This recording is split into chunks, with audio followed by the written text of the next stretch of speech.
კაცურად გეტყვი. Top 5 მიზეზი, რამაც შეიძლება შენი კომპრესორის დაზიანება გამოიწვიოს. პირველი მთავარი მიზეზი.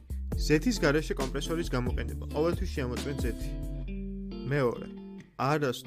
არასდროს გამორთო კომპრესორი პირდაპირ დენის წყაროდან. ყოველთვის გამორთე კომპრესორზე მოთავსებული ღილაკით.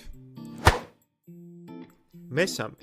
გადატვირთვის ღილაკზე ხშირი მუდმივი დაჭერა. ამ მოქმედებამ შესაძლოა ძრავის კონდენსატორები დააზიანოს. მეოთხე. არ გამოიყენო კომპრესორი ფილტრის გარეშე.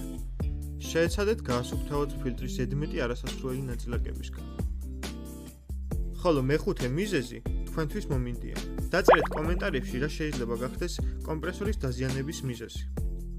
მანამდე კი გეტყვიოთ ჩვენ და შეგიძლია შეიძინო 8 სახეობის კომპრესორი, როგორც ეთიანი, ისე უზეთო, 25-დან 200 ლიტრის ჩათვლით.